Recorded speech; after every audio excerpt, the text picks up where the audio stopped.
annual Kiwanis Rotary Thanksgiving Luncheon. And at this time, what I'd like to have is our past Lieutenant Governor Lynn Yelimick lead us in the pledge. Thank you. Before we start the pledge, you know, when we were in high school and grade school, we learned where there's a comma, you pause. But there's no comma after one nation in one nation under God. So keep that in mind. So let's please face the flag, place your hand over your heart, or salute if you're a military veteran. I pledge allegiance to the flag of the United States of America.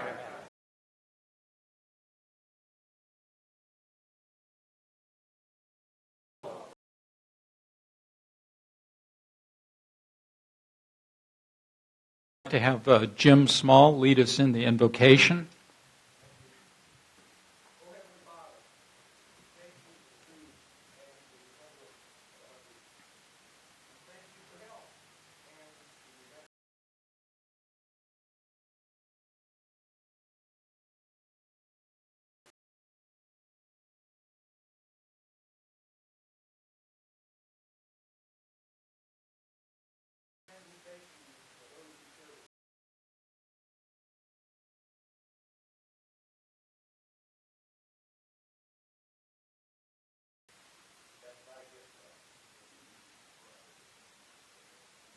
Amen.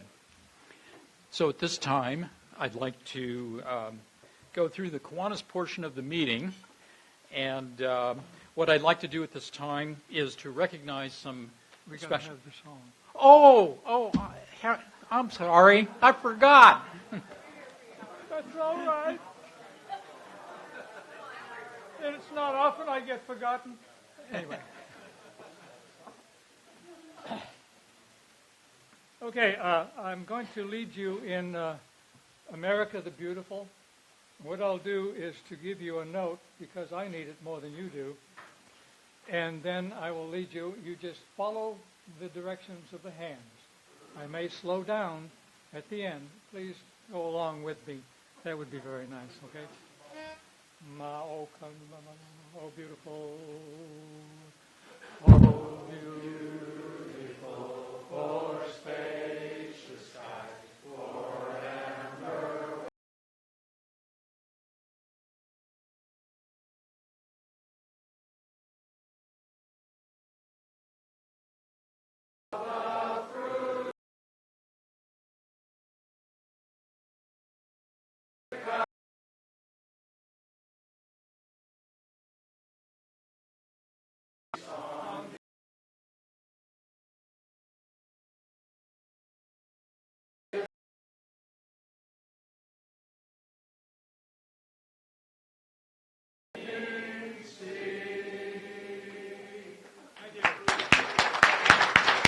Well done. Okay, at this point in the meeting, everyone can be seated. We're going to conduct Kiwanis business, and then Mike is going to get up and he's going to conduct Rotary business. So at this time for the Kiwanis Club, what I would like to do is to recognize some important Kiwanians who have made significant contributions through many years in doing community service. And at this time, I would like, if you could please stand as I call your name, Lieutenant Governor Marianne Murphy. Marianne. That is the correct pronunciation, you're right. And then we have past Lieutenant Governor Ken Murphy. Okay. Past Lieutenant Governor Jerry Petrick.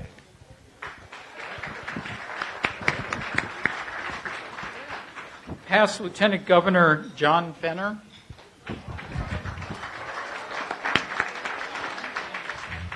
Past Lieutenant Governor Pete Falger. Past Lieutenant Governor Deborah Solt. Past Lieutenant Governor Michelle Dawson.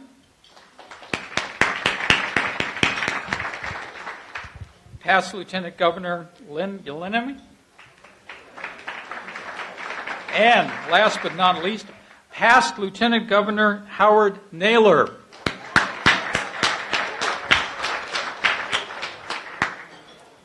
Okay, so at this point, what I'd like to do is turn it over to Michael.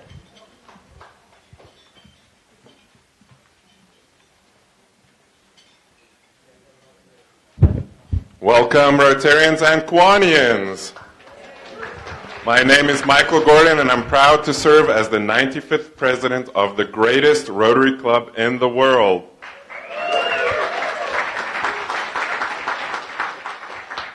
I just have a couple of announcements, and unfortunately I have to start with some sad news, and I would like to ask for a moment of silence. Our past president, Don Ashworth, who was our president of our club in 1975-76, passed away. So if we could have a moment of silence for him, please.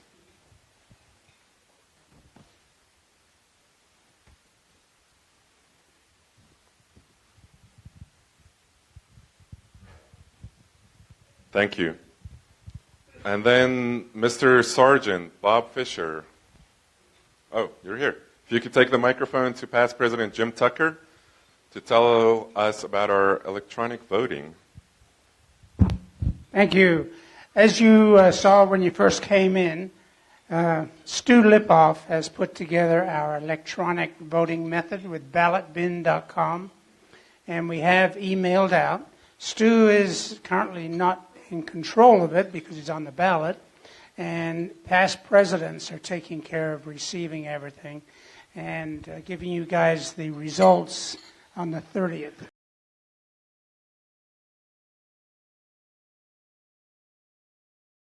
Or maybe even in your junk mail. Make it a friendly website and vote. Currently we're up to 20% returns, and we have a week left to get it done. So I appreciate it, and thank you very much, Stu, for all your effort. So rumors that candidates can bribe to get to our $2 million goal, those are unfounded, right? Okay, thanks. Just checking. If you could take it to past President Jim Hunt to tell us about one of our favorite days of the year. Thanks to the help of UNLV Athletics, I should add. Exactly. Thank you very much. Desiree will be there on December 7th when we have our annual Santa Claus program. For our Kiwanian friends, they've been listening to me give an update on this every year for 21 years now. This is our 22nd year of doing Santa Claus, a program that started in 1996 with 35 kids shopping for shoes, socks, underwear, Opaz, and Smile. And then they go to UNLV, where we have cheerleaders, football players, soccer players, baseball players, all out on a field, and then they go into the auditorium. This year, we're having an all-time record. First of all, we're inviting 5 students from UNLV to actually shop, students that are subsidized at UNLV because of they're there because of their grades, but they need a little financial assistance. We're going to let 5 of them shop for $200 worth of shoes, socks, and underwear and help them out. Then we have an all-time record, 364 kids that are going to be shopping with us this year. Wait, how many? 364. And just one more little update from a budget that started at about $4,500 in 1996 with 35 kids. This year we'll be buying goods and services that have a value of more than $100,000 on December 7th. And our cumulative total this year will go over $1 million. So we're pretty proud of that. And it's all because of help from our Rotarians and family and friends. And I have received a check here today that I'd like to give to you, Michael, from one of our Rotarians' mom. Sandra Holmes was kind enough to write a check and make a donation to Santa Claus in the amount of $600, so the money keeps pouring in. Thank you all. We'll see you on December 7th. Thank you. Thank you for the donation, and thank you for what your committee is doing, Jim. I know it's not easy to do all that. David Squire, are you here? I didn't see you. Jerry Senes? Then maybe Eric Astromecki, if he's in the room? Do you want to make an update or give an announcement on the highway cleanup? There will be a highway cleanup. I don't have the exact dates yet. I'll get December 16th? December 16th. There is a At 8 highway a.m.? cleanup, 8 a.m. If you'd like additional information, you can reach out to me directly, and I'll have that information once I get with Jerry Senes and what time to show up and all the good stuff that's involved with. Okay. And then you all saw Sean emailed the clothing order sheet out, and she has some also available at the front. So if you would like to order Rotary polos, Kiwanians, if you would like to order Rotary polos just to practice your dart throwing, that's fine too. Order them. Sean has the sheets at the front. And then, Mr. Sargent, you're up. You have a couple of announcements. I want to remind everybody, and next week is the last week, to bring your toys. To bring your toys, approximately $10 per toy, thanks to the Salvation Army, who we are so happy to support. In several weeks, they will be giving toys away to 5,000 children. So it's a great project, and please remember next week to bring the toys. That's the first thing. Next week, by the way, is Wetzel. For our honored guests who are here, Wetzel is a program that has been going on for many, many years. 4 times a year we go out to Nellis Air Force Base, and working with Nellis, we honor approximately five each time we are out there. It is a very, very moving ceremony. It is, I like to call it a Santa Claus moment. And for those of you who've never done Wetzel, next week, and I believe we start next week at 3:30 rather than at 3 o'clock. And we meet at the main gate, and then we will be escorted in. The last couple of times, there's been over 100 soldiers who are involved, airmen involved it's very exciting. Are those the two? Is there another one? Yes, that is it. And then I have to apologize. I was remiss in introducing our guests and asking. I know do we have a visiting international Rotarian? No, we don't. I do know we have visiting Rotarians from Texas.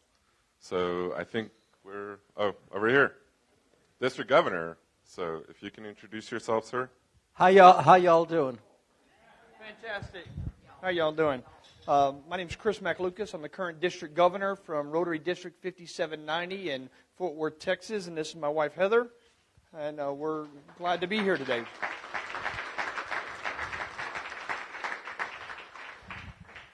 And then I do know we have Kirk Alexander. Where are you? Oh, would you like to introduce our special visiting Rotarians?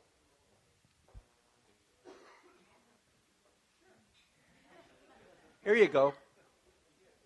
With a little help from my friends. Right? With a little help from my friend, President Gordon. We do have something that's quite unique. We haven't had this happen in a long time, and it is, thank you for remembering this. This year, we've managed to add 2 more Interact clubs that we sponsor to our program. And today we happen to have the president of one of the new schools from Clark High School.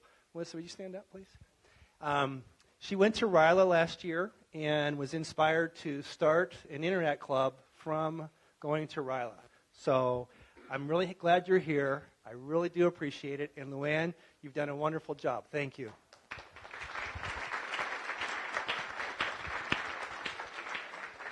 And for the Kiwanians, don't worry, we're going to keep using these acronyms. So if it sounds foreign, just go with it. Right? RILA, Interact. Any other visiting Rotarians? Then guests of Rotarians. Do we have guests? Mr. Sargent, to your right.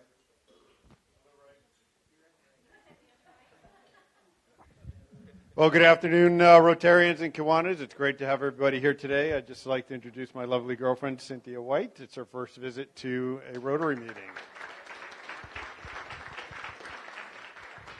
And I'll have you know, I was supposed to do the song today, and I had picked out a 22-minute long Alice's Restaurant song. Well. So you all got saved by the Kiwanis. You owe this man a lot. Sure. Okay, then we have guests back there.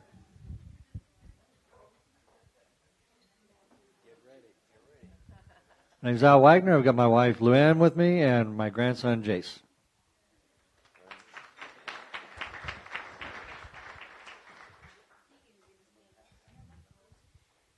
lot of the people in the room probably knew me since I was very little, so I thought I would keep the tradition alive and bring my two little ones, the Thing 1 and Thing 2, that you guys have probably seen grow up. So here they are again. Tegan's in 2nd grade and McKenna's in 6th grade at Levitt, and she's really enjoying it.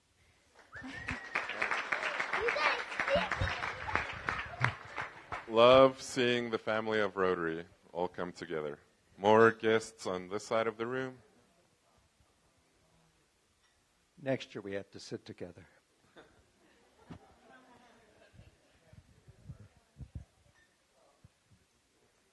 More family of Rotary. Thanks, Bob. I'm very happy to have my daughter, Mia, with me today. Thank you. Paul Harris Fellow, Mia, correct? I have my husband, Don Brown, and he is leaving permanently for New York next Tuesday. Thank you. Thank you, Don. Thank you for your service. And as we asked Sarah, how many inches has it snowed already in Syracuse?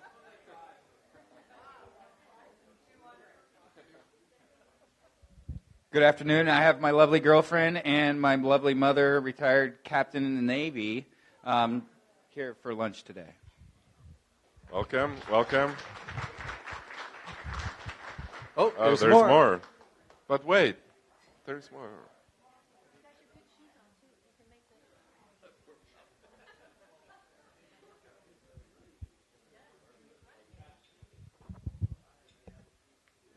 Would you like to stand up? I have with me today, all the way from Capitol High School in Olympia, Washington, my granddaughter, straight-A student Ashton Kinnaman. And also with us today is Philip Holland, the Salvation Army Director of Social Services. I won't make you stand up.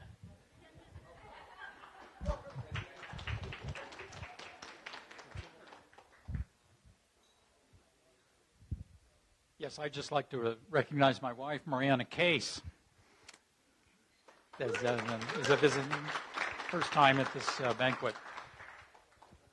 We're happy to help a Kiwanian out. You almost had trouble tonight. So if you didn't make that introduction, John. Anybody else? Then please enjoy a quick 7 minutes for lunch and fellowship.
Hi. What I'd like to do at this moment is to introduce our very special motivational speaker for the 63rd Kiwanis Rotary Thanksgiving Luncheon. Her name is Desiree Reed-Francois, who since June of this year was appointed the athletic director at UNLV. She oversees all aspects of the athletics program, including general operations, fiscal affairs, facilities, strategic planning, and external relations. She is the first Hispanic female athletic director at an FBS level. She comes from being an assistant athletic director at Virginia Tech, and really, she just really compiled just extraordinary set of statistics here. She oversaw day-to-day operations for 22 sports, was mentoring over 600 student athletes and 14 facilities. One of the other things that she did is organized for the football program a historic football game that was held at Bristol Motor Speedway between Virginia Tech and Tennessee, where there were 156,000 attendees. And with that, I would just like to introduce Desiree.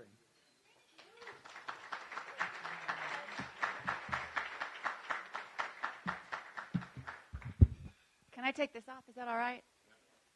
Well, thank you all very much for having me. The world's best Rotary, is that right? And I know it's the largest in Las Vegas. So what a privilege it is for me to be here. So thank you all very much for having me. I wasn't sure if anybody would be here today because it's the Wednesday before Thanksgiving, and I was envisioning walking into a room with like 6 people, and maybe my mom might show up. But anyway, thank you all very much for being here. So I have a little bit of a trivia piece of a question to ask, and I want to make sure I get it right because I would hate to give out the wrong prize. And the prize, we play tonight at 9:30, which is totally way past my bedtime because if we played at 4:30 in the morning, I'd be totally good to go. 9:30 is going to kill me. I feel like I need to go home and take a nap or get a double espresso. But for 2 tickets to tonight's game, well, and we have some right here as well, who can tell me? So, in case you don't know, the Rebels are 3-0 in women's basketball and men's basketball. When was the last time the Rebels men's basketball, the Running Rebels, were 4-0, averaging 90 points? What year? What year? What was it? 97, 98. Excellent. Was that what you said? Did you say 76? No, you said 97, 98, right? The gentleman in the yellow said 97, 98? 97, 98? We have the most honest Rotary I've ever been a part of. This is awesome. Okay. Will either one of you, will you both go to the game tonight if I give you tickets? Okay, tickets. All right, will you go to the game tonight? Oh, thank you for going. All right, you can come see Jackie afterwards, and we'll get you tickets. So thank you all very much. Excellent. Like I said, it is truly a privilege to be here with you all. And Jackie and I prepared a PowerPoint, and I have a video, but I also want to make sure that I'm answering any questions that you all may have. So I'm hoping this can be a little bit of a discussion. And I'll tell you a little bit about kind of what we're doing over in the athletic department. I've been here since June 1st, and candidly, our biggest opportunity is we really want to create that championship culture.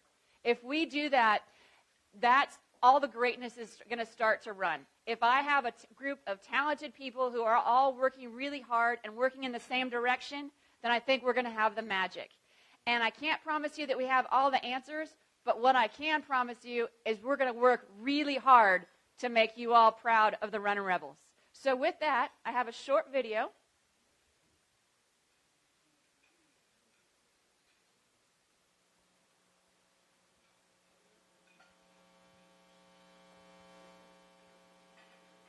Yes, there's some. Should we pause it? I'll get the sound up on the phone. We could start it over. I think the mute was on. Okay, let's try it.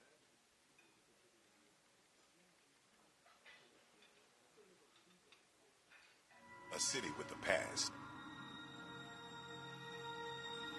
as fearless as its present. A city as inspiring as it is inviting. A city as mesmerizing as it is memorable. A city with stories as unique as the residents who create them. Because for those of us who live here, this city is more than bright lights, late nights, and dreams of winning big. This valley is where we raise our sons and our daughters, our grandchildren, nieces, and nephews. We raise them to be determined. We teach them to dream big and think free, to relentlessly pursue their goals and never accept defeat. Because history doesn't remember those who take the obvious path. History remembers those who blaze an entirely new one. Those who break down the doors and rally the masses. Those who will sacrifice to play the game harder than anyone else, leaving absolutely nothing to regret as they shape their own future. We will fight relentlessly, so those who face us remember our name, here and now. We will defend. We will attack. We will rebel. Day after day. Down after down. Us. Now. We are rebels.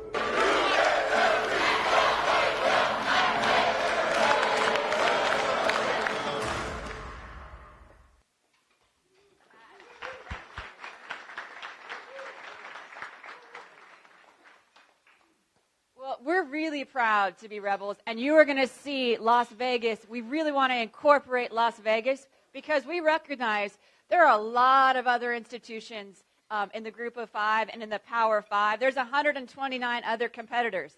And no offense, ma'am, but there's this school up north that we're going to be competing against. I know we can be friends on Sunday.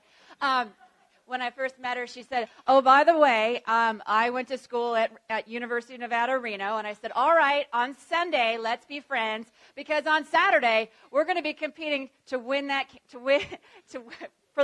I hate to almost say it because I don't want to jinx it. But if we win, we're potentially bowl eligible. So it's the first time in 4 years. It's the second time in 17. And we're really excited about some of that momentum. So, close, all right.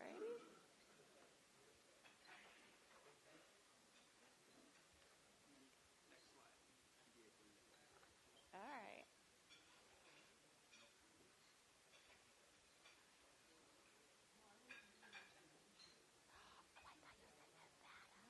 Oh, well then I like you now.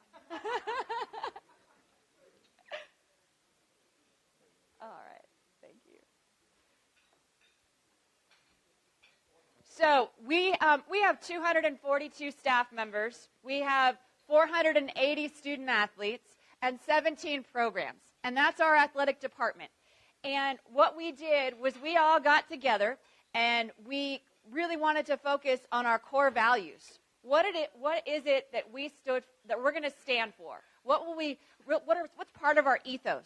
And we came up with these 5 core values: integrity, service, excellence, right? If we're not about excellence and rising up and trying to rise up and surpass, like if we're going to keep score, we might as well win, right?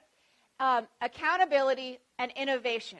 Because what I've noticed about Las Vegas, and I'm from out west, and I have family here in Las Vegas, is Las Vegas gets things done.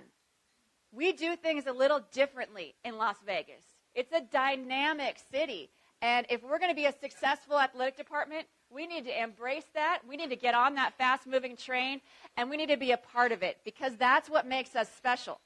My lifeline is selling to like 15-year-old boys and girls, because recruiting is my life. That sounds really bad, but recruiting is my sounds really strange. Please don't tweet that out. But my lifeline is recruiting, right? And we have got to get out there and get awesome future rebels that personify these core values and that can throw a football 40 yards and can run real fast and and has an awesome jump shot. So that's kind of what we're about. We're about graduating leaders, winning championships, and excelling in all that we do.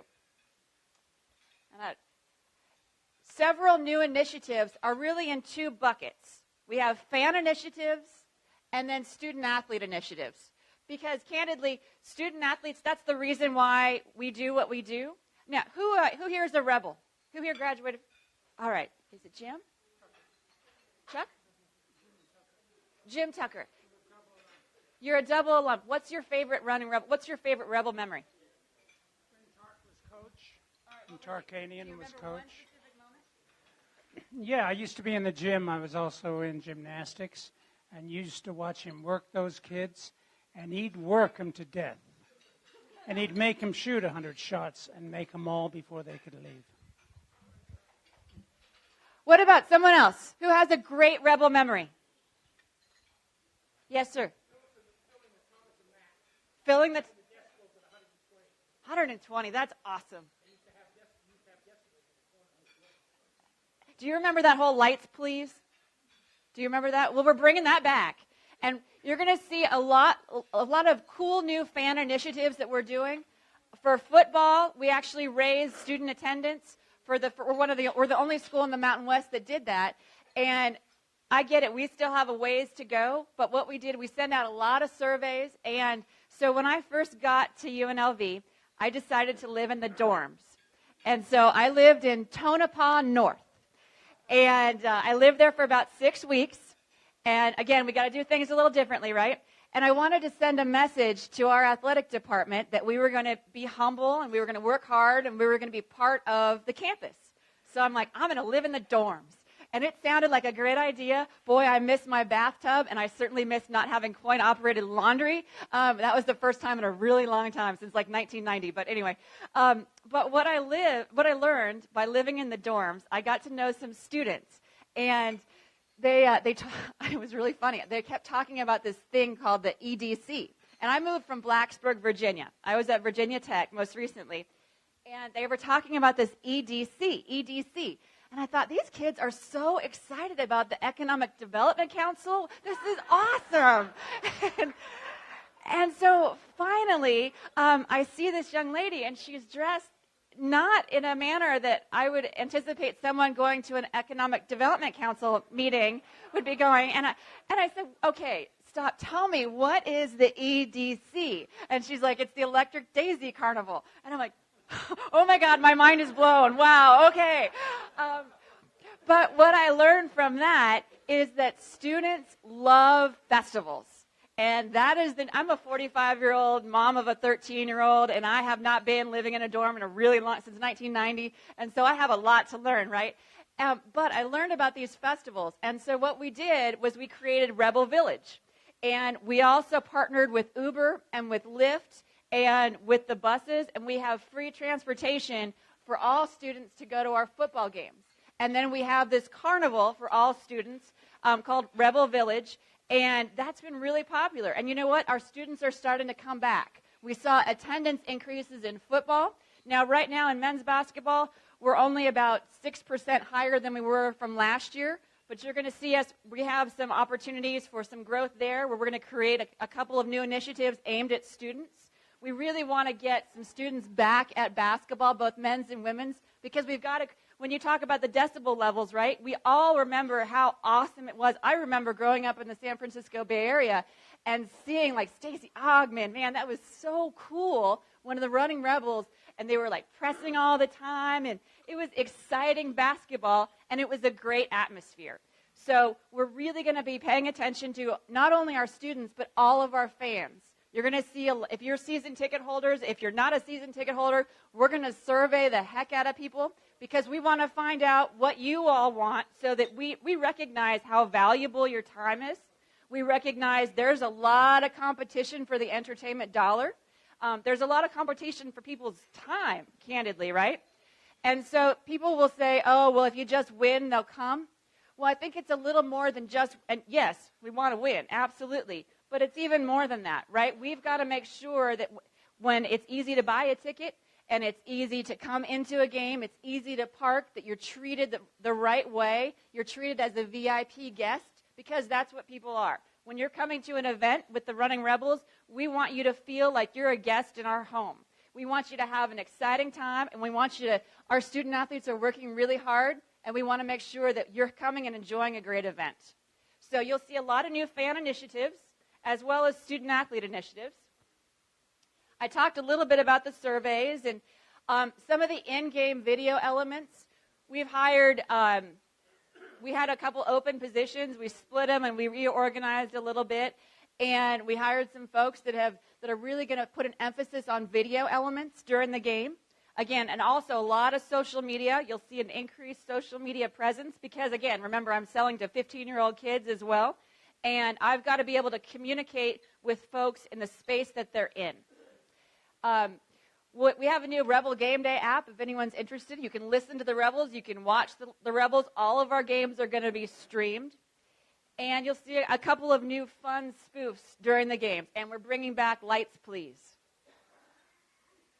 On the student-athlete front, our student-athletes, we have to have fuel for them, right? They have to have great nutrition.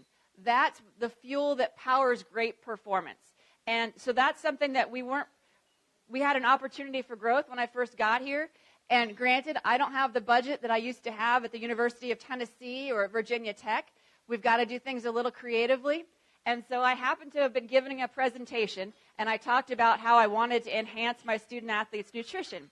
And this one gentleman said, hey, I own a dairy farm. I'll give you eggs. And I was like, that's awesome.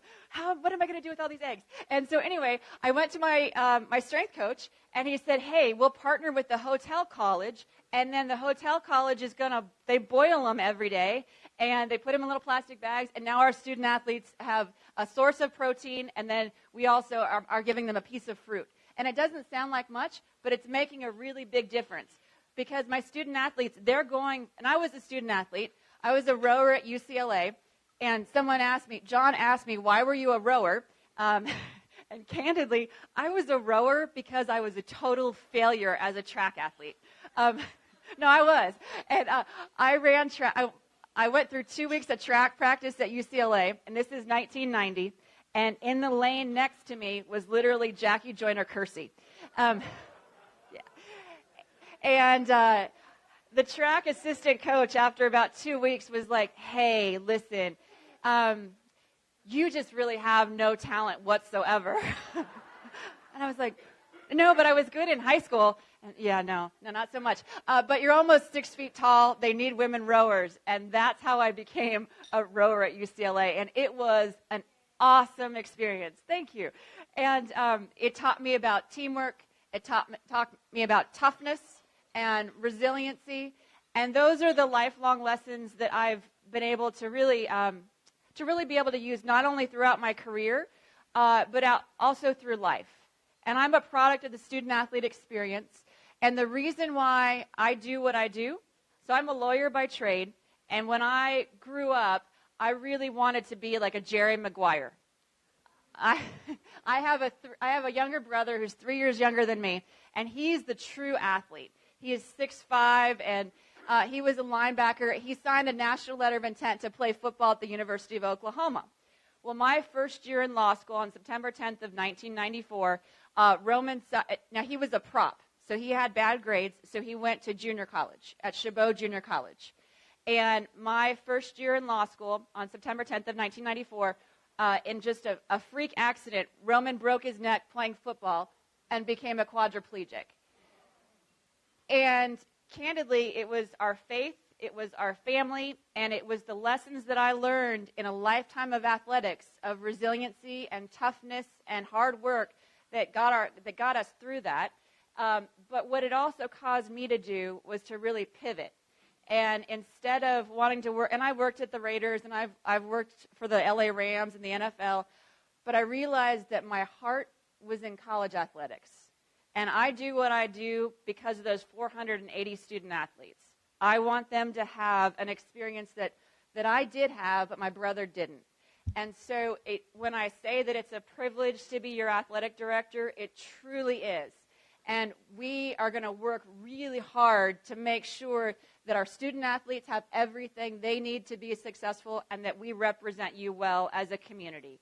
So I have a few other slides, and I can talk to you a little bit about our jobs initiative. One thing that is new for us is that we want to make sure we have 42 million people that come through Las Vegas, right? And we have to do things a little differently. And I talked about recruiting being a lifeline.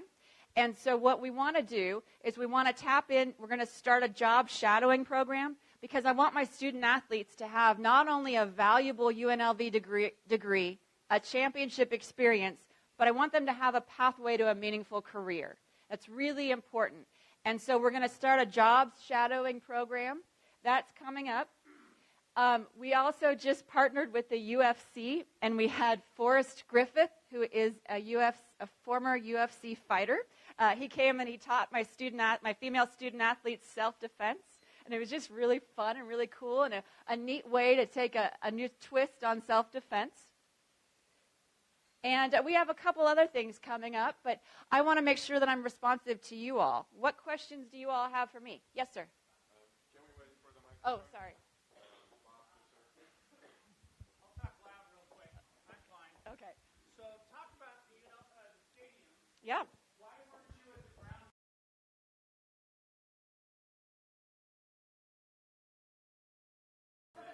How is UNLV going to play a part? So public money's about 35%. I think $750 million of that. He just came from the dentist, but the meeting right before that, I was actually in a meeting about that same topic. So I'm sorry, I didn't mean to cut you off. So, but the question is, what's UNLV's role going to be with the stadium? How many days are you going to get? Is it just for the game day? Are they giving you practice days, special event days, those types of things? Great question. We get all of our game days. We're negotiating the lease right now. And like all negotiations, there's ebbs and flows. And so we're working through a lot of those details. You know, I've got to make sure that I need to make sure that UNLV interests, and we've got a great negotiating team. We have Tom Riley, who is in charge of the Nevada, the NSHE system. We've got Len Jessup. We've hired an attorney out of New York who is a specialist in this. We also have a local counsel who's a specialist in leasing, and we have our general counsel, and then I'm also on that team. So we've got a really good team. We've got to make sure that UNLV interests are represented. We've got to make sure that on those game days, plus we also get 3 dates. It's in the legislation. We get 3 special dates. So if we want to have the spring game or graduation or some other kind of event, we have those. But I want it to be Rebel Red, right? When we're out there and you're going to a UNLV game, I want you to make sure you don't feel like you're going to you're going to the Raiders Stadium. I want it to feel like this is a Rebel game. So we need that. We need some cost certainty. We need some scheduling, just all sorts of details that we're working through. But we're optimistic that we're going to get there. We have a question here. Does that answer your question, sir? And yes, I was there. I just I didn't pick up the shovel. This may get a little technical, I'm kind of but low profile. it involves the stadium. There's a provision in the House-passed tax bill that would deny the municipal bond interest from being tax exempt for the stadium. What is going? Do you know who put that provision in there, and what are we doing about it? You're talking in terms of the new tax bill that just passed the House and it's now going to the Senate. There's a lot of details in there without taking a political stance, but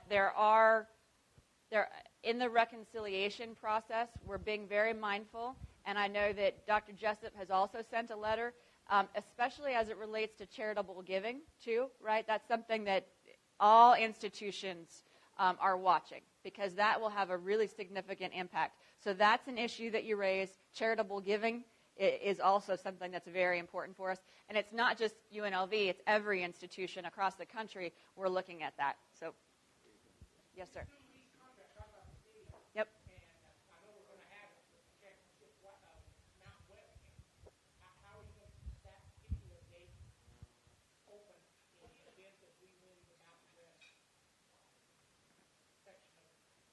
Yes, sir. And so how it works in the Mountain West, right? If you're playing the Mountain West championship game, the team with the best conference record gets to host. And so that's something that we are specifically asking for, because if we're going to start we're going to start hosting Mountain West championship games.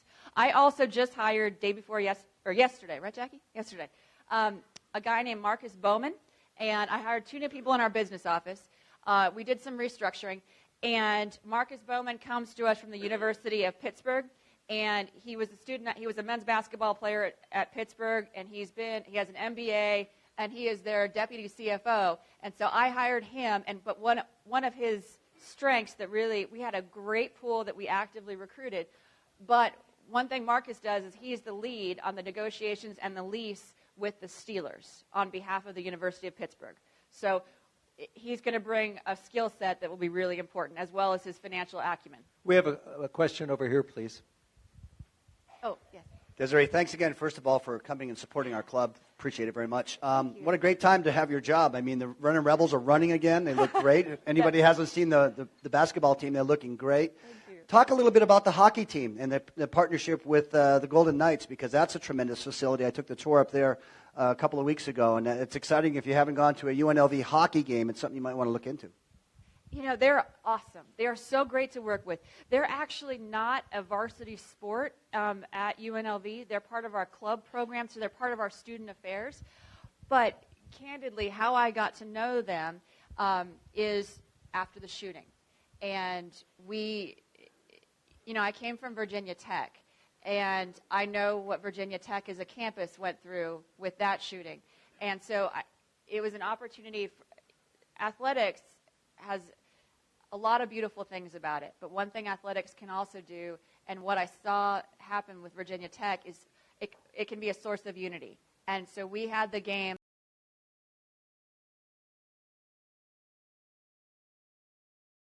out and try and make that game as much about healing and an opportunity to come together. And so we reached out the day of the shooting. We reached out to the hockey program, and we said, hey, listen, there's going to be a lot coming at you. How can we help you? How can we support? And because the interview requests are going to be crazy, we called our colleagues at Virginia Tech and said, hey, help us. What are we going to miss? What are we not anticipating? I also reached out to my colleagues at MIT, because after the Boston shooting, I wanted to find out, all right, what is it that you wish you would have known? And so we got to know the hockey folks after the shooting. And, man, they do an amazing job. And the Golden Knights, that is a wonder. We're talking about partnerships with the Raiders, and the Golden Knights have done a fantastic job, not only embracing the hockey program, but also embracing the community. So I am so impressed with what if you haven't been to a hockey game, I mean, it's like standing room only. We've been to about 3 or 4 of them, and they do a fantastic job.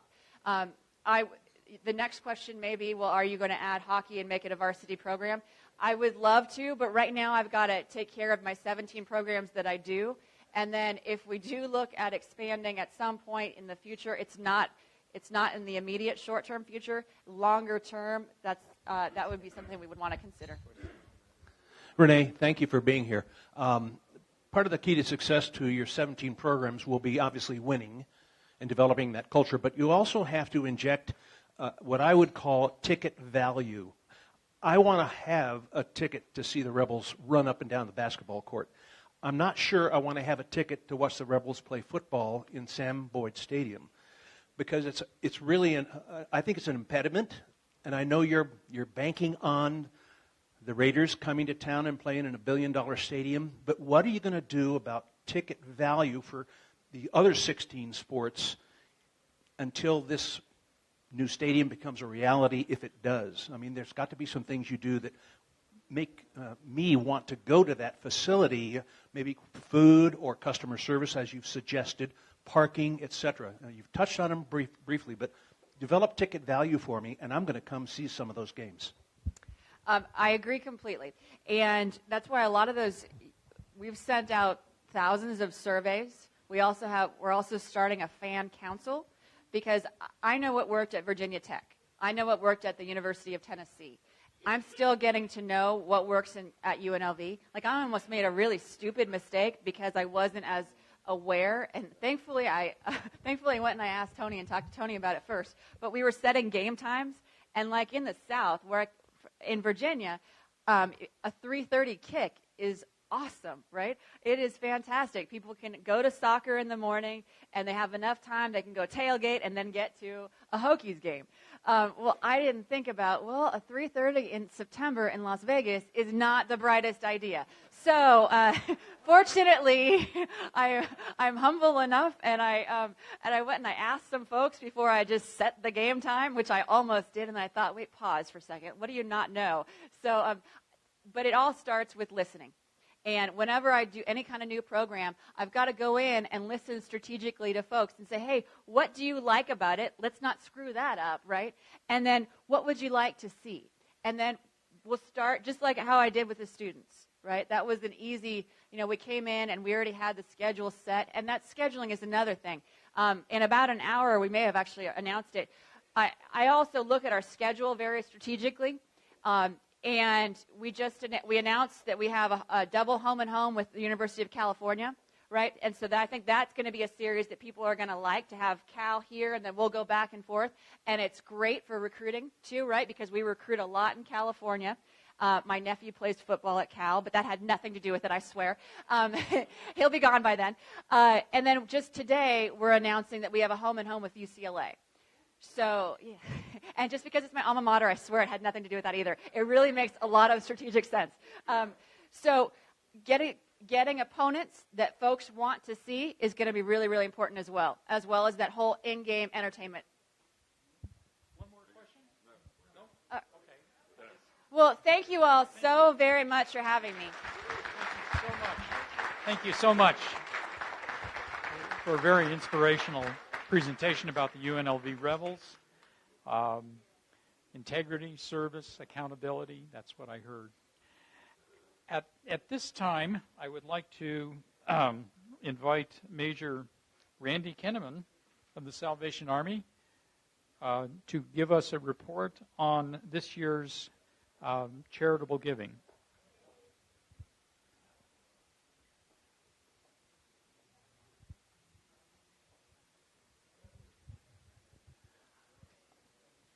I want to say thank you to John and Michael of the Kiwanis and Rotary Clubs present here today, and all of you members for being so supportive of the Salvation Army. Now, I've been in Las Vegas almost a year, and I am amazed every day about the kinds of things that we do. Cheryl and I, my wife, were stationed here as lieutenants and newlyweds in 1982 and 83. And what we have going on now is, I don't know, a order of magnitude, maybe 2 orders of magnitude of what we did back then. And we can't do it without the support of the community, so I want to thank you for that. Now, today with us is Philip Holland, and before we reveal the results, I've asked Philip if he would tell us about some of these fantastic programs that the Salvation Army operates. In particular, what are we going to do with all that food? Fantastic. Good afternoon. The food that's coming in, a lot of you, as we were dropping off the donations out there, we were talking about the fact that some of our grants, actually all of our grants for the food that have come in, are ending on the end of January. So on January 30th, all of our federal funds, our state, our county, our city grants, they all end. That's the end of the time period. And so we're on our own as an agency to provide food to the community from the end of January all the way through until July 1. So we rely on the community to really step up and help us out. And that's a big need for us out there in the community because as kids are out of school, there's more mouths to feed. And today, as you've been coming in and dropping off the canned goods, things like this. This is a meal for people to be able to have out there. These 60-ounce cans can provide a meal. You mix them up with rice. You mix them up with beans and all that type of stuff.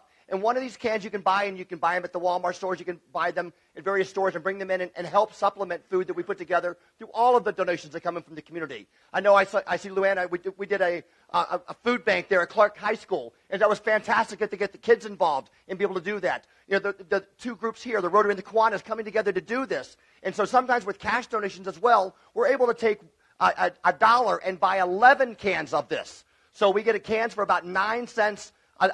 Basically a 60-ounce can for 9 cents. And so all of your food coming in today is helping us out and just doing a tremendous value for us in terms of the community, being able to provide food. We see about 1,000 families every single month that are scraping. They're just struggling out there. They're living paycheck to paycheck, and they need just a little assistance. We're trying to keep them in their house or their apartment or wherever they may be. And so by providing this food assistance, we're able to keep them and work with them. It's not about, for the Salvation Army, it's not about a transaction, not about just giving them food, but an opportunity to sit down, have some dialogue with them, learn about the struggles they're facing, learn about the issues they may be going on. And so we want to do that. And we also do that in terms of our dining facility.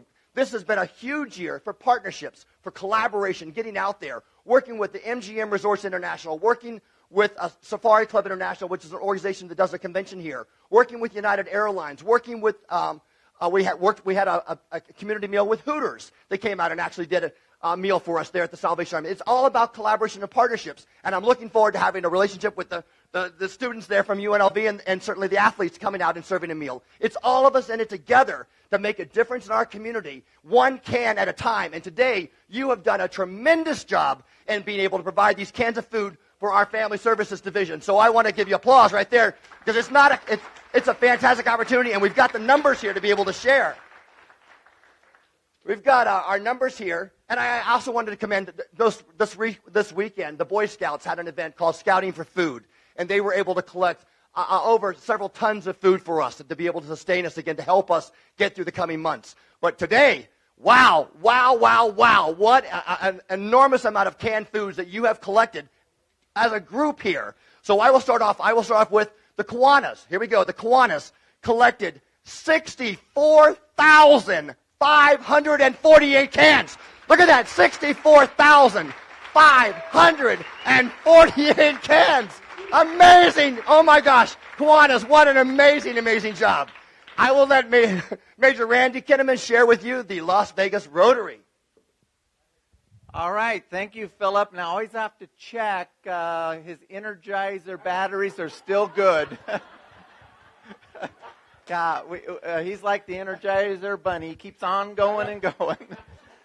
So again, we want to thank the Kiwanis Club for raising that spectacular amount of canned goods. But the Las Vegas Rotary came up with a number just a little bit higher, 86,677.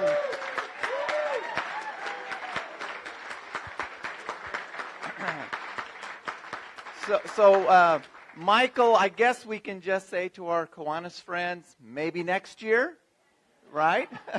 And if you want to come up, we have this trophy that we put a placard on every year, and we're going to present this to the Rotary Club. I'm going to take this back and get the 2017 mark, but I want to say thanks to the club and you as the president for all of the great efforts that you've done to raise the canned goods. Thank you so much.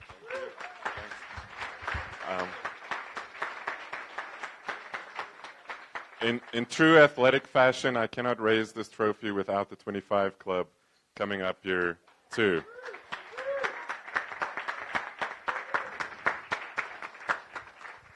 So let's together.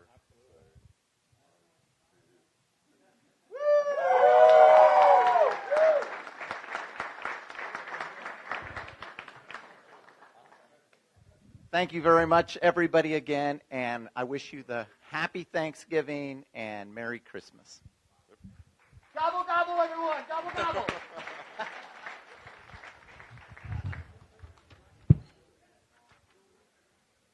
Okay.